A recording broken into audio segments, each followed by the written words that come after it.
जिस वक्त बिहार में चुनाव हो रहा है, उस वक्त बिहार की राजनीति का एक बड़ा सितारा गुम हो गया। हिंदुस्तान की दलित राजनीति को नया व्याकरण देने वाले दलित नेता रामविलास पासवान ने इस दुनिया को अलविदा कह दिया। केंद्रीय मंत्री रामविलास पासवान की 74 साल की उम्र में देहांत हो गया। ये बहुत ही दुखद घटना है, दिल को गहरी चोट पहुंचाती है। देश ने एक गरीबों का, पिछड़ों का, वंचितों का और किसान का, दलितों का एक बहुत बड़ा नेता खो दिया। पासवान जी का निधन एक बेहद ही दुखद समाचार है। वो जिंदगी भर दलित, पिछड़े सभी समूहों के लिए लड़ते थे। मंत्रिमंडल में वो बहुत सक्रिय रहते थे। बिहार की राजनीति की त्रिमूर्ति में एक मूर्ति पासवान थे। पिछले 30 साल से बिहार की राजनीति जिन 3 चेहरों की धुरी पर नाचती रही, उनमें से एक चेहरा रामविलास पासवान थे। लालू और नीतीश के साथ बिहार में समाजवाद की युवा तिकड़ी का एक इक्का बिखर गया। पासवान चले गए हमेशा हमेशा के लिए। और लगातार हमारे पिता से उनके काफ़ी अच्छे संबंध रहे हैं। हम लोग तो बचपन से ही उनको देखते रहे हैं। एक पारिवारिक संबंध हम लोगों का रहा है। राजनीति भले ही अलग मायने हैं, लेकिन एक परिवार के संबंध में, परिवार के रूप में हम लोग सब लोग जो है रहे हैं।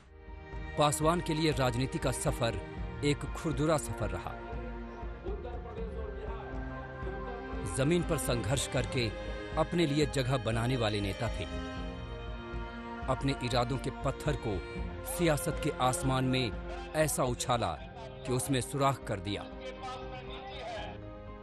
ऐसा सुराख जो दलितों के लिए राजनीति के आंगन का दरवाजा खोल दे। तभी तो बिहार में जगजीवन राम के बाद दलित चेहरे के रूप में कोई चेहरा चमकता रहा तो वो रामविलास पासवान थे। पासवान के ना रहने की टीस जो उनके चाहने वालों के दिलो दिमाग में अरसे तक बैठी रहेगी। जिस वक्त देश में कांग्रेस की हुकूमत का सूरज नहीं डूबता था, उस वक्त कांग्रेस के खिलाफ बिहार में कर्पूरी ठाकुर, जगदेव प्रसाद और बीपी मंडल जैसे नेताओं के साथ समाजवाद की अलख जगाने निकले थे रामविलास। 51 साल पहले मात्र 23 साल की उम्र में विधायक बने थे। उसके बाद उन्होंने पलट कर नहीं देखा। मंजिलें उनके कदमों के पीछे पीछे भागती रहीं।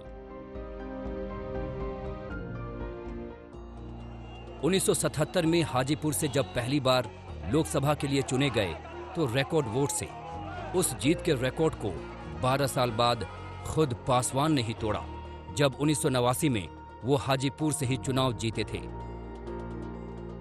और तब वोट ही नहीं पाया था, दलित नेता के रूप में ऐसे उभरे कि तत्कालीन प्रधानमंत्री विश्वनाथ प्रताप सिंह ने 43 साल के रामविलास पासवान को सीधे कैबिनेट मंत्री बना दिया। पासवान ने उस दौर में राजनीति शुरू की थी जब दलितों के लिए न समाज में जगह थी न राजनीति में। वो दया के पात्र माने जाते थे। रामविलास ने उस दया को ईर्ष्या में बदल दिया। उसके बाद तो उन्होंने पलट कर नहीं देखा। पिछले 31 साल से हिंदुस्तान की सत्ता बदलती रही, लेकिन सत्ता की एक धुरी रामविलास बनते रहे। सबसे पहले 1989 में वीपी सिंह की सरकार में श्रम और कल्याण मंत्री बने थे। उसके बाद 1996 में एचडी देवगौड़ा की सरकार में रेल मंत्री और लोकसभा के नेता बने। 1997 में आईके गुजराल की सरकार बनी तो फिर से रेल मंत्री बने। 1999 में अटल बिहारी वाजपेयी की सरकार में संचार मंत्री बने। 2004 में मनमोहन सिंह की सरकार में खाद्य मंत्री बने और 2014 में मोदी सरकार में खाद्य एवं उपभोक्ता मामलों के मंत्री थे। भाग्य है कि मैंने उनके साथ काम किया पार्लियामेंट में, अटल बिहारी वाजपेयी जी की सरकार में, नरेंद्र मोदी जी की सरकार के अंदर भी सफल मंत्री के तौर पर उन्होंने काम किया। उनकी काबिलियत का लोहा हर प्रधानमंत्री ने माना। उनकी शख्सियत को सलामी हर हिंदुस्तानी ने दी। संयोग देखिए कि जिस लोकनायक जयप्रकाश नारायण को रामविलास पासवान अपना आदर्श मानते थे, उनकी ही 41वीं पुण्यतिथि पर पासवान ने भी इस दुनिया को अलविदा कह दिया।